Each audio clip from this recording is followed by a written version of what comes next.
I live in a place called Dark Hollow, about 20 minutes outside of Pittsburgh. It's a really nice neighborhood, really leafy and green with some really nice old houses. And I won't deny that I've been immensely privileged to have grown up there. But at the same time, there was a huge downside to living there too, and that came in the form of the Ward family. The Wards were an absolute nightmare to live near to, and they made pretty much every other family's lives unbearable at some point for a variety of different reasons. Individually, they were bad enough, but collectively, they were like a horror movie level of nightmarish. Like I wouldn't be surprised if there was some budding horror filmmaker who writes or directs the next Hereditary, and it all comes out that it was inspired by the Wards. The patriarch of the family was named Winston, or Win for short, but being one of Win's neighbors was nothing short of a serious loss.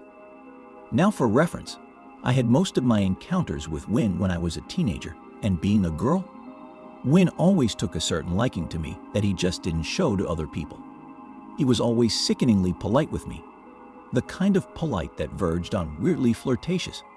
To other people, they probably just seemed like he was overly nice, maybe a little socially awkward, but being alone with Win or in situations where there weren't close observers, that was a different situation entirely.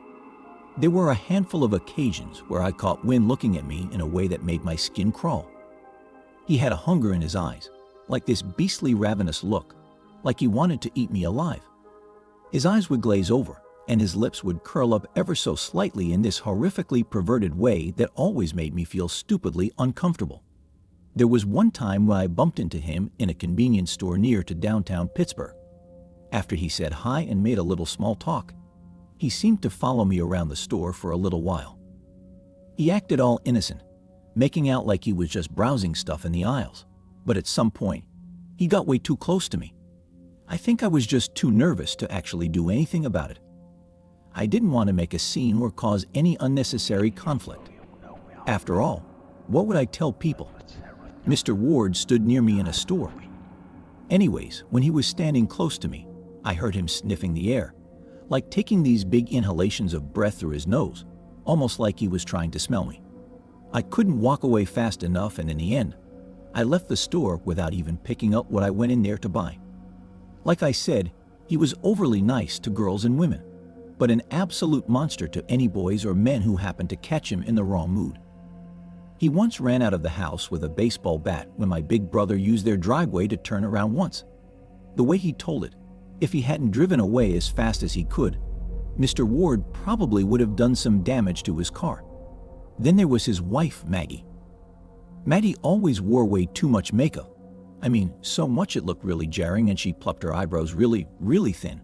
I'm pretty sure she was a good few years younger than Win, but the way she made herself up made it seem like she was 20 or 30 years older and was just trying to look younger. Maggie was famous for sitting out on their porch and knitting, which I think contributed to the whole old person vibe she gave off, only she didn't really ever seem to be knitting anything. I remember walking our dog around the neighborhood and getting a look at the tangled mess of yarn she just seemed to be poking needles into. It was like a lime green spider web, just a tangle of thread she stared at like she was in some kind of trance.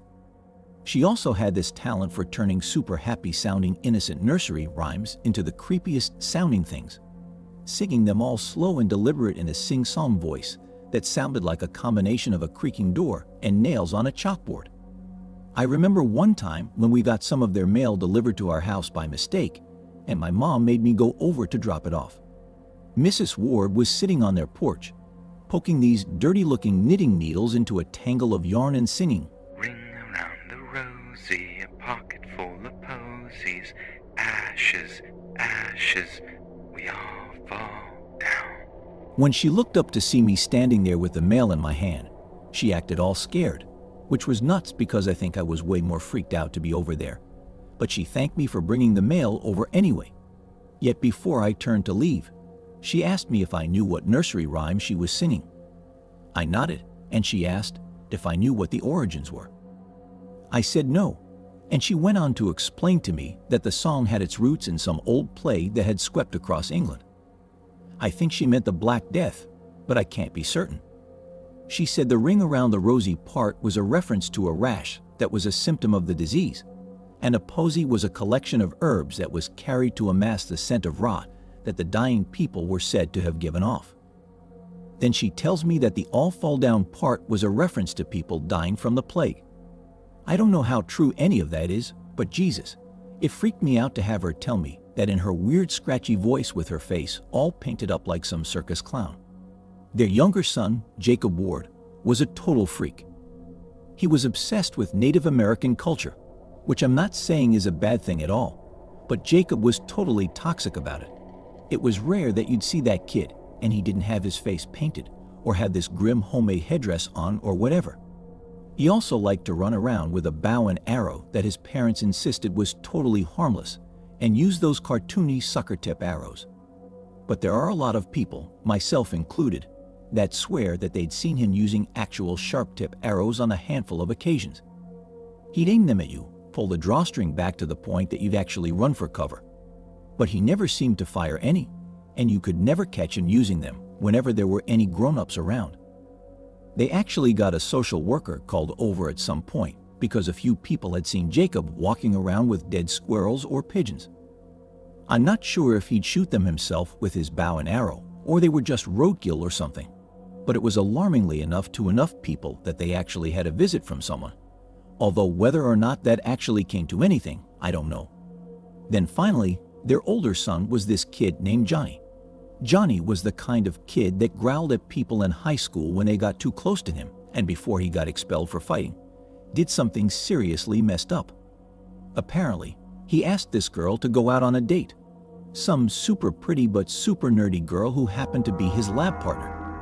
She says no, and Johnny doesn't take it very well at all.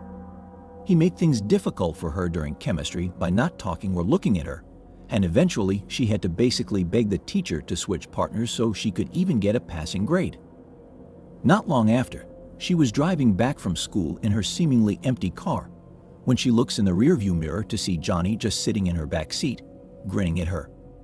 He'd apparently broken into her car and hidden in the footwell in her back seat under some blankets or something, or at least that's what we all figured he'd done. She was so scared she crashed her car and had to spend a week in the hospital. All Johnny got was a visit from the cops and a warning to stay away from her, and somehow it was all just blamed on teenage Hidgings. I think maybe because the girl's family were too scared of the Wards to press charges or whatever. I'm sure there's more to that story, but that's all I know of that. When the for sale sign finally showed up from the Ward's house, I think Dark Hollow was about ready to throw a big party to celebrate them leaving, and after they did, they became something of an urban legend, basically a campfire tale that only a handful of people really knew was actually true and not something we made up to scare people. Like, I still think it's a miracle that there wasn't any bigger drama to happen involving the Wards. Something like a murder or whatever. Little Jacob shooting someone with an actual arrow. I know Johnny basically almost killed his lab partner in that car crash, but somehow they never actually went through with seriously hurting anyone. But who knows, maybe a couple more years, and there would have been a fatality, and who knows what they've been up to wherever they moved to. Maybe it's only a matter of time before they seriously hurt someone.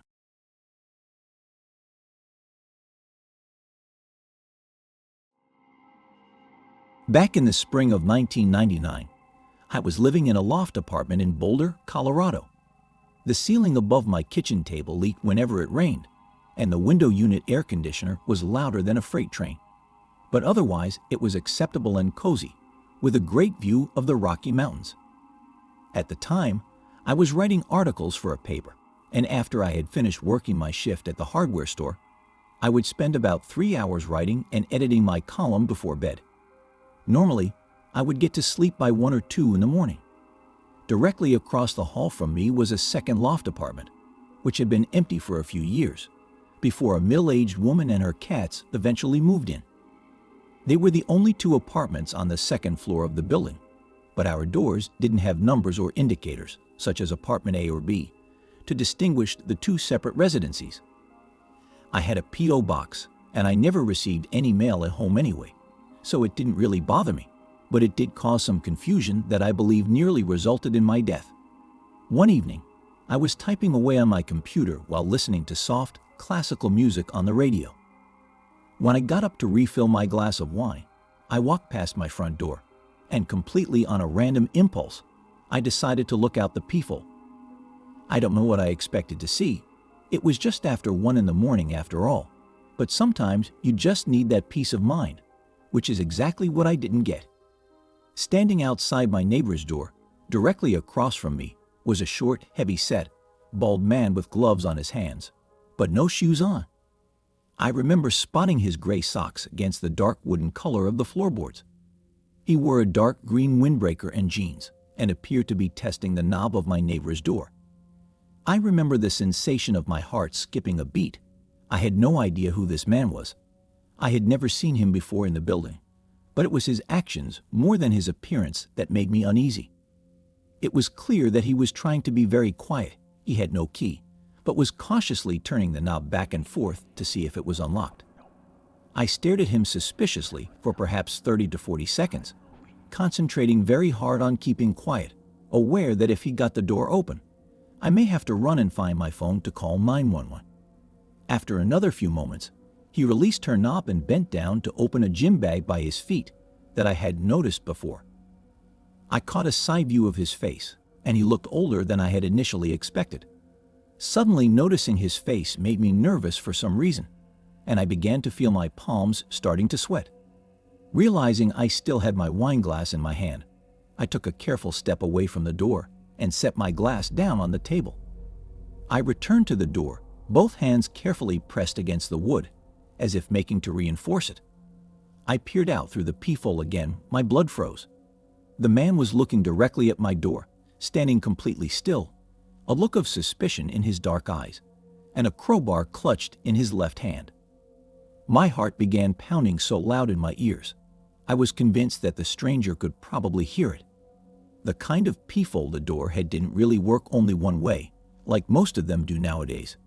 It just kind of frosted outside of the glass to blur the view of whoever was inside. All the lights in my apartment were out except for my desk lamp. When I stepped away from the door, had he seen the lamp shining through the peephole, and when I stepped back, had he noticed the small pinprick of light vanish? I felt sweat begin to form on the back of my neck, as the man took 2 steps forward and jiggled my knob, which was securely locked. I forced myself to stay put, worried that if he made to break in, even with my full weight on the door, I wouldn't be able to prevent him from getting in. The man jiggled the knob twice more, and I was terrified by the fact that we were so close together. Had the door not been there, he would have been able to feel my breath on his skin. I watched as the man again looked up at the peephole. I remember his blue eyes feeling cold, savage, and malicious. I just knew that he intended to cause me or my neighbor harm. That's when the unthinkable happened. He knocked softly 3 times on my door, and I heard him whisper, "Open it." There was no way he could have known for sure that I was there. I imagined he was trying to get a reaction in case someone was standing there, but I was legitimately too terrified to move or speak. In fact, I was barely breathing. It's clear to me that's what he was doing, because when I had been across the room at my computer, there was no way I would have heard that knock. It was a direct threat to whoever was close enough to hear it.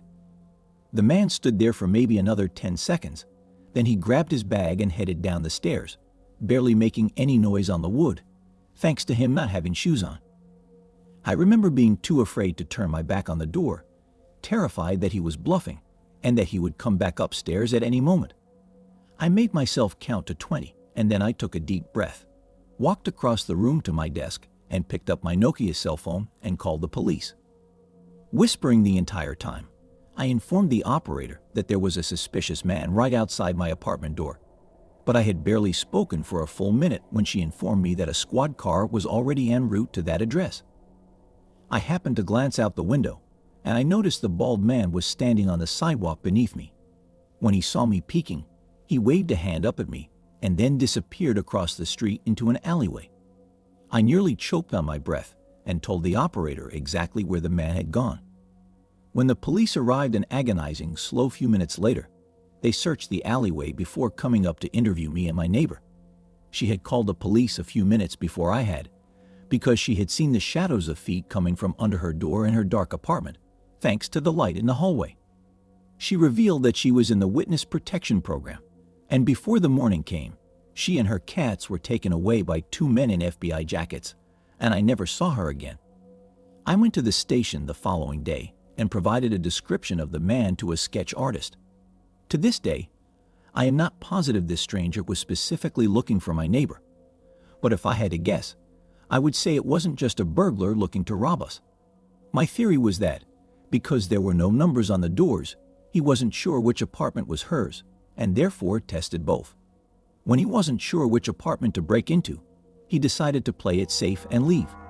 To the best of my knowledge, they never caught him. I have nothing but my own personal suspicions, but I suspect my neighbor may have had something to do with the ongoing trial of Whitey Bulger and the Winter Hill Gang. When she had spoken to the police, I noticed her Boston accent, and a year later, it was all over the papers how Whitey and his gang member associates were being charged with multiple murders and colluding with a crooked FBI agent named John Connolly. The following day, I added 3 more locks to my door. I never saw that man or anyone else suspicious outside my door again. I lived there for another 4 years, and that second apartment was never rented again.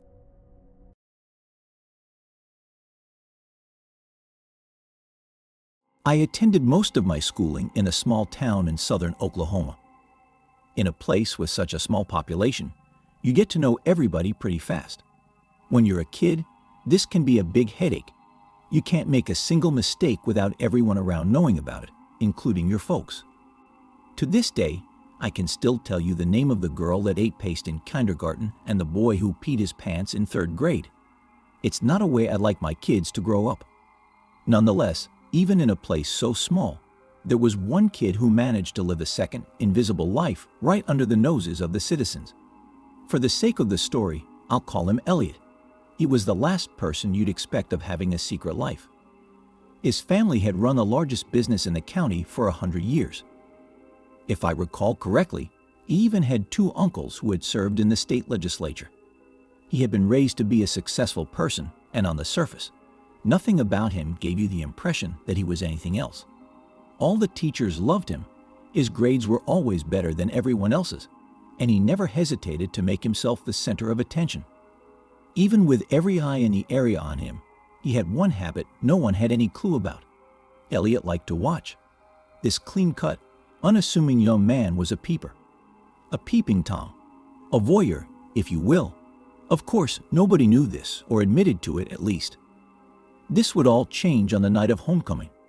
Our classmates were all kitted up in their finest, each waiting their turn to get their pictures taken so they could head to their real destination, a local hotel where loads of cheap booze awaited them.